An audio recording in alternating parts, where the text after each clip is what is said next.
Commander Alex Reed sat in the command center of the Earth vessel Harmony, reviewing routine patrol reports when the communications array suddenly blazed with activity. The signals officer, Lieutenant Kim Park, looked up from her console with wide eyes. "Commander, we're receiving a transmission on emergency frequencies. It's not from any human colony or ship," Kim reported, her voice tight with confusion. "The signal is coming from outside our territory beyond the frontier systems." Alex stood up from his chair and walked over to the communications station. The bridge fell quiet except for the low hum of the ship's engines and the soft beeping of various monitoring systems. "Can you clean up the signal?" Alex asked. Kim's fingers danced across her controls. "Working on it now, sir. The transmission is using an old universal translator protocol. Someone really wants us to understand this message." The main screen flickered and slowly an image formed. Alex had seen many alien species during his years in the diplomatic corps, but the being that appeared before them was unlike any he had encountered. The figure was tall and elegant, with skin that seemed to shimmer like polished silver. Her features were angular yet graceful, and her large eyes held an unmistakable look of desperation. "I am Queen Vera of the Zalarian Empire," the alien ruler spoke, her voice carrying through the bridge with perfect clarity despite the vast distance. "I send this message to the humans of Earth, though I fear it may be too late." Alex gestured for the crew to remain silent. Something in the Queen's voice told him this was no ordinary diplomatic contact. "Our worlds are dying," Queen Vera continued, and Alex could see her hands trembling slightly as she spoke. "For months our scientists have tried to understand the threat that consumes our civilization. We call them the energy parasites, creatures of living darkness that feed upon our power sources." The screen shifted to show images of a beautiful crystalline world. Tall spires of what looked like living crystal reached toward purple skies, and cities of impossible beauty spread across the landscape. But then the images changed, showing the same cities now dark and dying. The crystal spires had lost their glow and the streets were empty. They appeared without warning, the Queen's voice narrated over the devastating images. "First, they consumed our outer stations. Our military commanders thought they could be stopped with conventional weapons. They were wrong. The parasites absorbed our energy weapons and grew stronger." Alex watched as the footage showed Zalarian warships firing bright beams of energy at dark, writhing shapes in space. Instead of destroying the creatures, the weapons seemed to feed them, making them larger and more aggressive. "Our greatest minds have studied these beings," Queen Vara said, her image returning to the screen. "Our technology has advanced for thousands of years, yet we cannot solve this puzzle. Every solution we attempt only makes the situation worse. Our people grow weaker each day as the parasites drain the very life from our worlds." Lieutenant Park looked up at Alex. "Commander, this transmission was sent 3 days ago. If their situation was desperate, then they might not have much time left." Alex nodded grimly. He had heard stories of the Zalarian Empire, a peaceful civilization known for their crystal technology and advanced energy manipulation. If they could not solve this problem with their superior science, the situation must be truly dire. "We have heard legends of human achievements," Queen Vara continued, and now Alex could see tears forming in her large eyes. "Stories reach us of impossible victories, of solutions found where none should exist. We know humans are young compared to our ancient civilization, but perhaps that is what we need now. Fresh eyes, different thinking." The Queen paused, and Alex could see her struggling with some internal conflict. When she spoke again, her voice was barely above a whisper. "By our oldest customs, I make this offer to any human who can save my people. I have a daughter, Princess Neela. She is of age and trained in the ways of leadership. To whoever can stop these parasites and preserve our civilization, I offer her hand in bond mating. She will bring with her access to all our technology and knowledge." The bridge fell completely silent. Alex felt his stomach turn slightly. The idea of offering a family member as payment was completely foreign to human culture, but he could see the absolute desperation in the Queen's eyes. "I know this request may seem strange to your people," the Queen added quickly, as if sensing his discomfort, "but by our laws this is the highest honor I can bestow. Princess Neela is my greatest treasure. I would not make this offer if our need were not absolute." The transmission began to fade slightly, static creeping in around the edges. "Please," Queen Vera said, her voice breaking with emotion, "if there is any human who will help us, any ship that can come to our aid, I beg you to respond." Our coordinates are attached to this message. We may not survive much longer without assistance. The screen went dark, leaving the bridge in stunned silence. Alex stood quietly for a long moment, processing what he had just witnessed. Finally, he turned to his navigation officer. "Set course for the Zolarian Empire," he ordered. "Maximum speed, sir?" Lieutenant Park asked. "Are you accepting the Queen's offer?" Alex shook his head. "I'm going to help them because it's the right thing to do. We'll figure out the cultural complications later." The Harmony dropped out of hyperspace at the edge of Zolarian territory, and Alex immediately understood why Queen Vara had sounded so desperate. The space around the crystal worlds was filled with dark, shifting shapes that moved like living smoke between the planets. Even from this distance, Alex could see that several of the smaller moons had gone completely dark. "My God," whispered Dr. Sarah Chen, the ship's science officer, as she studied her readings. "The energy signatures are off the charts. These parasites are consuming power faster than entire star systems can produce it." A new transmission came through, this time from a Zolarian military vessel that approached cautiously. The alien captain appeared on screen, his silver skin dulled with exhaustion. "Human vessel, I am Captain Zoran of the Royal Guard. Queen Vara has ordered us to escort you to the capital world, but I must warn you. The journey is dangerous. The parasites have become more aggressive in recent days." Alex nodded. "We appreciate the escort, Captain. We're here to help however we can." The Zolarian ship guided them through a maze of crystal formations toward the central world. Alex watched in amazement as the massive crystal cities came into view. Even dying, they were more beautiful than anything he had ever seen. The buildings seemed to grow from the ground itself, spiraling upward in impossible curves that caught and reflected light in dazzling patterns. But the darkness was there too. Patches of the city stood cold and lifeless where the parasites had drained all energy. Alex could see evacuation ships moving slowly between the crystal spires, carrying refugees from the dead zones. They landed at the royal palace, a magnificent structure that rose from the center of the capital like a frozen waterfall. Queen Vara met them personally, flanked by a young woman who could only be Princess Neela. The princess was shorter than her mother but carried herself with quiet dignity. Her large eyes watched the human crew with obvious curiosity. "Commander Reed," Queen Vara said, bowing slightly in what Alex assumed was a formal greeting. "Thank you for coming. I feared no one would answer our call." "Your Majesty," Alex replied, returning the bow. "We came as soon as we received your message. Our ship's science team is ready to study the problem immediately." The Queen's eyes showed a flicker of hope. "Our greatest minds have worked for months without success. Dr. Kellis, our chief scientist, will share all our research with your people." Dr. Chen stepped forward eagerly. "We'll need to examine the parasites directly. Can you provide us with samples or observation opportunities?" "The creatures cannot be contained." Princess Neela spoke for the first time, her voice soft but clear. "They exist as pure energy until they begin feeding. Then they become visible but highly dangerous to approach." Dr. Chen nodded thoughtfully. "What about remote observation? Can we study them while they feed?" Dr. Kellis, a tall Zolarian with intricate markings on his silver skin, gestured toward a display screen. "We have detailed recordings from hundreds of feeding events. Our analysis shows they consume any form of artificial energy, growing stronger with each feeding." Alex watched the recordings with growing fascination. The parasites looked like living shadows that flowed and shifted as they drained power from the crystal cores, but something about their movement patterns caught his attention. "Dr. Chen, look at how they approach the energy sources," Alex said, pointing at the screen. "They don't attack randomly. There's a pattern." Dr. Chen studied the footage carefully. "You're right. They seem to probe first, then retreat, then approach again, almost like they're uncertain about something." Dr. Kellis looked confused.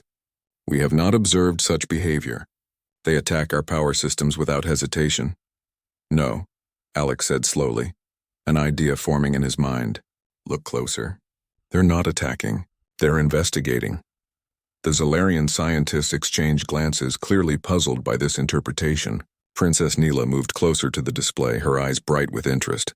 "What do you mean by investigating?" she asked. Alex turned to Dr. Chen. "What if these aren't parasites at all? What if they're trying to communicate or establish some kind of relationship?" "Commander," Dr. Kelly said with barely concealed frustration, "we have lost 17 worlds to these creatures. How can you suggest they are not hostile? Dr. Chen was running new analysis on her portable scanner. Alex might be onto something. Look at this energy pattern. When the creatures first approach, they emit a specific frequency. It's almost like a greeting signal. A greeting signal that drains our power cores? Queen Vara asked skeptically. No, Alex said, excitement growing in his voice. What if your power cores are sending the wrong signal back? What if these creatures think your energy sources are something else entirely? Princess Neela stepped forward, her curiosity overcoming royal protocol. How would you test this theory? Alex smiled at her directness. We start simple. Instead of trying to fight them or hide from them, we try to talk to them. The Zalarian scientist looked horrified at this suggestion, but Dr. Chen was already pulling up technical specifications. If we modify one of your smaller power cores to emit biorhythmic patterns instead of pure energy signatures, she explained, we might be able to communicate that it's not food. Biorhythmic patterns? Dr. Kellis asked. Natural energy signatures from living beings, Alex explained. Something that says I'm alive instead of I'm a machine. Princess Neela's eyes widened with understanding. You believe they mistake our technology for food because it does not signal life. Exactly. In nature, most energy sources are either living things or natural phenomena. Your crystal technology might be so advanced that it confuses them. Queen Vera looked between the human team and her own scientists. This approach is completely different from anything we have attempted. Sometimes the simplest solution is the one nobody thinks to try, Alex said gently. May we have permission to modify one of your power cores?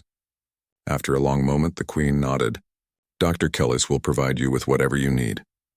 As the teams began working together, Alex noticed Princess Neela watching their every move with fascination. Unlike the Zalarian scientists who worked in rigid hierarchy, the humans constantly discussed ideas, built on each other's suggestions, and challenged assumptions freely. The real test was about to begin. The modified power core hummed softly in the testing chamber, its crystal structure now pulsing with gentle organic rhythms instead of the sharp, mechanical energy patterns typical of Zalarian technology. Dr. Chen monitored her instruments carefully, while Alex stood beside Princess Neela and Dr. Kellis, all watching the readings with intense focus. The biorhythmic pattern is stable, Dr. Chen reported. It's mimicking the energy signature of a healthy Zalarian life form, just as we planned. Queen Vera paced behind them, her silver skin reflecting the soft glow from the modified core. How long before we know if this approach will work? The parasites usually detect new energy sources within hours, Dr. Kellis explained, though his voice carried doubt about the human plan. If they are going to attack, it will happen soon. Alex checked the time on his portable device. Dr. Chen, are you picking up any movement in the surrounding area? Yes, she said, her voice tightening with excitement. I'm detecting 3 energy signatures approaching from the north sector. They match the parasite profiles exactly. Everyone in the chamber fell silent. Through the observation windows, they could see the testing area where the modified core sat on a simple platform. The space around it appeared empty, but Alex knew that meant nothing when dealing with creatures made of living energy. Princess Neela moved closer to the observation window. There, she whispered, pointing to a spot where the air seemed to shimmer slightly. Something is there. Slowly, shapes began to materialize around the power core. The parasites looked like flowing water made of starlight, beautiful and mysterious as they drifted through the air. But instead of rushing toward the energy source as they had always done before, they stopped at a respectful distance. Incredible, Dr. Kellis breathed. They are not attacking. The creatures circled the modified core slowly, and Alex could swear their movement seemed almost curious rather than hungry.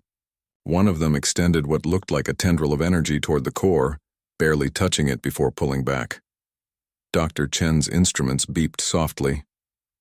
The energy drain is minimal, almost nothing compared to their previous feeding patterns. They're not feeding, Alex said with growing excitement. They're investigating.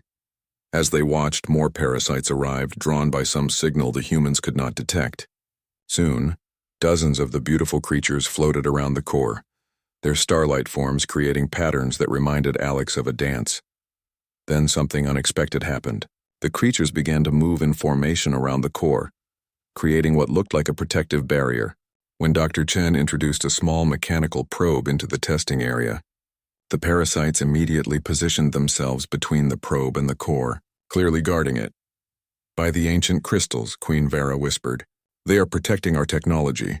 Princess Neela turned to Alex, her large eyes bright with amazement. "How did you know this would work?" Alex smiled. "Sometimes the answer is simpler than we think. Your people have been fighting these creatures because you saw them as attackers. But what if they were just confused?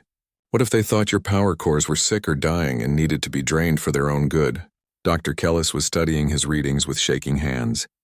"The implications are staggering.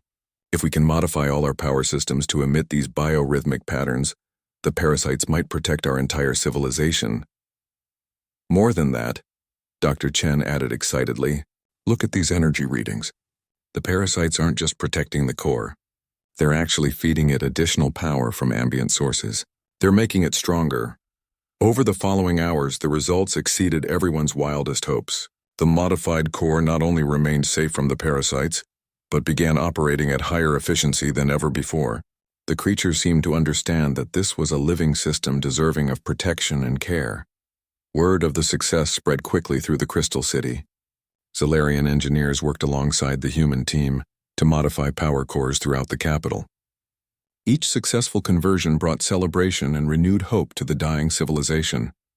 As evening approached on the Crystal World, Queen Vara called Alex to a private meeting in her royal chambers. The room was magnificent, with walls that seemed carved from single massive crystals that caught and reflected light in impossible ways. "Commander Reed," the Queen began formally, "you have saved my people from extinction. According to our most sacred customs, I must fulfill the promise I made.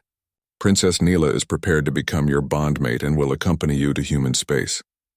Alex had been dreading this conversation. "Your Majesty, I deeply appreciate the honor you wish to bestow, but human customs are different from yours. We believe that marriage should be based on choice and love, not obligation or payment." The Queen looked confused. "But this is our highest honor. Princess Neela has been prepared for this role since she was young." Before Alex could respond, Princess Neela herself entered the chamber.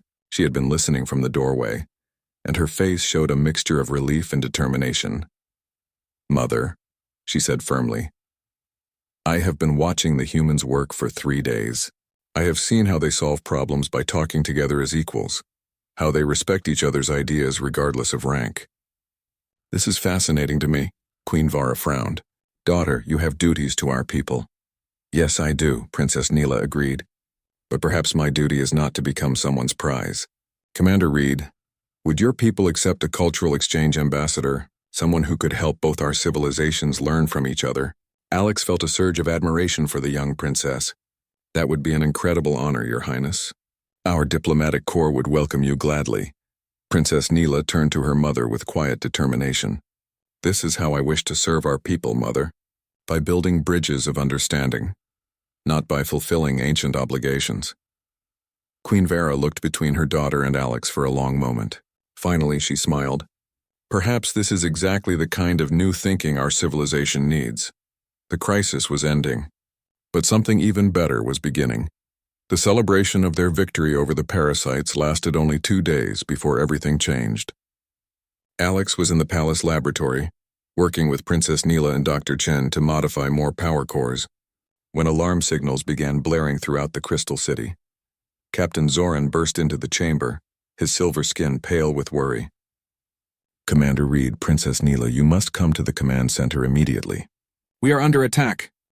They rushed through the crystal corridors as emergency lights cast strange shadows on the walls. In the Royal Command Center, Queen Vara stood before a massive display screen showing the space around their worlds. Alex felt his blood run cold at what he saw. Hundreds of dark, angular warships surrounded the Zalarian system. The vessels were huge, each one larger than anything in the Zalarian fleet. Their black hulls seemed to absorb light, making them look like holes cut from space itself. "The hegemony," Princess Neela whispered, her voice filled with dread. "They rule the systems beyond our borders. We have avoided conflict with them for centuries through careful diplomacy." Admiral Kess, the commander of Zalarian forces, pointed to tactical displays showing enemy movements. They appeared without warning, using some kind of stealth technology we have never encountered. Our sensor networks detected nothing until they were already in attack formation. Alex studied the enemy fleet positioning. Why are they attacking now? They must have detected our weakness during the parasite crisis, Queen Vera said bitterly. The hegemony has always wanted our crystal technology and energy resources. They probably thought this was their chance for easy conquest. On the main screen, the hegemony fleet began its assault. Their weapons were massive energy cannons that fired devastating beams capable of cracking moon-sized asteroids. The Zalarian defense ships moved to intercept, their own crystal weapons creating beautiful but clearly outmatched light displays against the enemy darkness. Our fleet is responding according to standard defense protocols, Admiral Kess reported. All ships are moving to defensive positions around our primary worlds. Alex watched the battle unfold and immediately saw the problem. The Zalarian ships moved in perfect formations, following classical military strategies that would have impressed ancient Earth generals. But their movements were completely predictable. Admiral, Alex said urgently, your ships are fighting exactly the way the hegemony expects them to. Admiral Kess looked confused. We follow the honored traditions of naval combat. Our strategies have protected us for thousands of years. But that's exactly why they're not working now, Alex explained.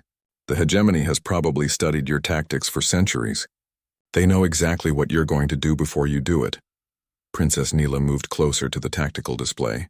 What do you suggest, Commander? Alex pointed to the screen where another wave of Zalarian ships was moving into formation. Stop fighting like you're supposed to fight. Start fighting in ways they don't expect. Explain this approach, Queen Vara commanded. Guerrilla warfare, Alex said simply. Hit-and-run tactics. Make them chase shadows while you strike where they're weakest. Admiral Kess looked horrified. Such tactics are without honor. Zalarian warriors face their enemies directly. And that's exactly why your warriors are dying, Alex replied bluntly. Honor won't save your people if you're all dead. Princess Neela stepped forward, her voice carrying new authority. Admiral, I request permission to coordinate a new tactical approach with Commander Reed. Queen Vera hesitated for only a moment before nodding. Do what you must to save our people. Alex quickly outlined his plan. Instead of meeting the hegemony fleet in direct battle, the Zalarian ships would break into small groups and attack from unexpected angles. They would target supply lines, communication relays, and isolated enemy vessels rather than engaging the main fleet. The key is unpredictability, Alex explained as Princess Neela relayed orders to the fleet commanders. Every time they think they know your pattern, change it completely. The first test came when a group of hegemony cruisers moved to attack a Zalarian mining station. Instead of sending ships to defend the station directly, Alex had Princess Neela order 3 small Zalarian squadrons to attack the enemy fleet's rear guard simultaneously. The hegemony commanders, expecting a traditional defense of the mining station, found themselves under attack from 3 different directions. Their rigid battle formations broke apart as they tried to respond to multiple threats at once. It's working, Dr. Chen reported from her station. The enemy fleet is showing confusion patterns in their movements. But Alex knew this was only the beginning. Princess, we need to coordinate with the ground-based defense systems. Can your people relay targeting data between ships and surface installations? Princess Neela's eyes brightened with understanding. Yes, our crystal communication network can share information instantly across all defense platforms. Over the next several hours, the battle transformed from a traditional fleet engagement into something the hegemony had never encountered. Zalarian ships would appear from behind asteroid fields to attack enemy supply convoys, then vanish before reinforcements could arrive. Ground-based weapons would suddenly activate to support ships under attack, creating crossfire situations that trapped hegemony squadrons. Most importantly, Princess Neela proved to be a natural coordinator. She understood both Zalarian capabilities and Alex's tactical concepts, translating between the two approaches in real time. Her calm voice became the link that held the unconventional strategy together. Hegemony command ship is trying to re-establish formation control, Captain Zoran reported from his vessel. They're sending new orders to their scattered units. Then we change the game again, Alex replied. Princess, can your ships create false energy signatures to confuse their sensors? Our crystal technology can generate multiple false targets, she confirmed. How many do you need? Make them see 10 ships for every real one we have. As the false targets appeared on hegemony sensors, Their fleet commanders faced an impossible situation. They could no longer tell which targets were real, which direction attacks would come from, or how many ships they were actually fighting. "Enemy fleet is beginning to withdraw to outer system positions," Admiral Kess announced, his voice filled with amazement. Alex nodded grimly. "They're regrouping." This was just the first round. Princess Neela looked at him with concern. "They will adapt to our new tactics." "Then we'll have to stay one step ahead of them," Alex replied. "The real battle is just beginning." 3 days into the second phase of battle, the hegemony fleet had completely changed its approach. Their commanders had studied the Zalarian tactics and begun implementing counter-strategies designed to trap the hit-and-run attacks. Alex watched from the command center as enemy forces laid careful ambushes around key supply routes. "They're learning," Princess Neela observed, studying the tactical displays with sharp eyes. "Admiral Kess reports that 2 of our squadrons barely escaped enemy traps in the outer rim." Alex nodded grimly. "It's time to stop playing their game entirely." Queen Vara approached from across the command center, her expression tense. "Commander, our scouts report that the hegemony is bringing in reinforcements. Fresh fleets are arriving from their core territories. Then we need to end this before they can establish overwhelming superiority," Alex replied. He turned to Princess Neela. "How well do your people know the space around your worlds?" "We have lived here for thousands of years," she answered. "We know every asteroid, every energy field, every hidden passage through the crystal formations," Alex smiled. "And the hegemony doesn't." Dr. Chen looked up from her science station. "Alex, I'm detecting something interesting. The energy parasites are responding to all the weapons fire. They're gathering in large numbers around the battle zones. Are they interfering with our ships?" Princess Neela asked with concern. "No," Dr. Chen said excitedly. "They seem to be avoiding both fleets, but they're definitely interested in something." Alex studied the energy readings on Dr. Chen's display. "What if we could direct their interest?" "Explain your thinking," Queen Vera commanded. "The parasites are attracted to energy signatures," Alex said, his mind racing through possibilities. "The hegemony ships use massive power cores to operate their weapons and shields. What if we could make those power cores look like something the parasites want to investigate?" Princess Neela's eyes widened with understanding. "You want to use the parasites as weapons?" "Not as weapons," Alex corrected. "As a distraction. If the hegemony ships suddenly have to deal with parasites trying to communicate with their power systems, they won't be able to focus on fighting us." Dr. Kellis, who had been working on parasite research throughout the battle, stepped forward. "Theoretically possible. We could modify our communication arrays to broadcast energy signatures that would attract parasite attention to specific targets. But how do we make sure they go after hegemony ships instead of ours?" Admiral Kess asked. "Simple," Alex replied. "We make sure all our ships are broadcasting the biorhythmic patterns the parasites recognize as friendly." The plan took 12 hours to implement. Zalarian engineers worked frantically to install biorhythm generators on every ship in their fleet while Dr. Chen and Dr. Kelly's calibrated communication arrays to broadcast parasite attractant signals. Princess Neela coordinated between the technical teams and the fleet commanders, her natural leadership abilities growing stronger under pressure. Alex noticed how she had begun making tactical suggestions of her own, combining human flexibility with Zalarian knowledge in ways neither species had considered before. "All ships report biorhythm generators online," Captain Zoran announced from his vessel. "We're ready to begin the operation." Alex looked at Queen Vera. "Your Majesty, this is going to look very strange to your fleet commanders. Are you sure they'll follow through?" "They will follow Princess Neela's orders," the Queen replied firmly. She has proven herself a capable leader. The operation began at dawn on the 4th day of battle. Zalarian ships moved into position around the largest concentration of hegemony forces, then activated their modified communication arrays. The attractant signals shot out across space carrying energy patterns designed to appeal to parasite curiosity. The response was immediate and spectacular. Thousands of energy parasites emerged from the crystal formations where they had been hiding, drawn by the signals like insects to light. But instead of heading toward the Zalarian ships broadcasting the attractants, they swarmed directly toward the hegemony fleet. "By the stars," Admiral Kess breathed as his sensors tracked the parasite movements. "They are going directly to the enemy power cores." Alex watched the tactical display with satisfaction as chaos erupted throughout the hegemony fleet.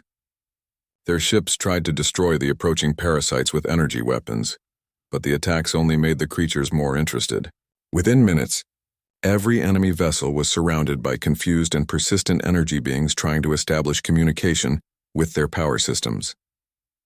Hegemony Fleet is reporting system malfunctions across all ships, Princess Neela announced, translating intercepted enemy communications. They're requesting immediate withdrawal to safe distance, but the parasites followed them. The creatures had decided that the hegemony power cores needed their attention, and they pursued the enemy ships with single-minded determination. No matter how fast the hegemony vessels moved, the energy beings kept pace effortlessly. "This is Commander Vex of the Hegemony 3rd Fleet," came a transmission on emergency frequencies. "Zalarian forces, call off your energy weapons. We are prepared to discuss withdrawal terms." Alex looked at Queen Vera, who nodded slowly. Princess Neela activated the communication array. "Hegemony Commander," she said formally, "we did not attack you with weapons. The energy beings are natural creatures attempting to communicate with your power systems. If you wish them to lose interest, shut down your primary cores and switch to backup power only." Several hours of confused negotiations followed. The hegemony commanders initially refused to believe that the Zalarians were not controlling the parasites as weapons. But when Zalarian ships demonstrated their ability to move freely among the energy creatures without interference, the enemy fleet finally accepted the truth. By evening, the entire hegemony force had withdrawn beyond the edge of Zalarian space, their ships running on minimal power to avoid attracting further parasite attention. "I never imagined we would win a war by refusing to fight it properly," Queen Vara said as they watched the enemy retreat. Alex smiled. "Sometimes the best victory is the one where nobody has to die." 3 months later, the formal alliance ceremony took place in the Great Crystal Hall of the Royal Palace. Princess Neela stood beside Alex as representatives from both Earth and the Zalarian Empire signed the historic agreement. "To think this all started with a desperate plea, Princess," Neela said softly. "The best partnerships usually do," Alex replied. "When people are willing to help each other, amazing things become possible." Princess Neela had chosen to join the newly formed Human Zalarian Diplomatic Corps, where her unique understanding of both cultures made her invaluable. The alliance they had forged was built on mutual respect, shared knowledge, and the understanding that sometimes the most powerful solutions come from the most unexpected places. And throughout Zalarian space, the energy parasites continued their work as guardian protectors, ensuring that their crystal worlds would never again face the darkness alone.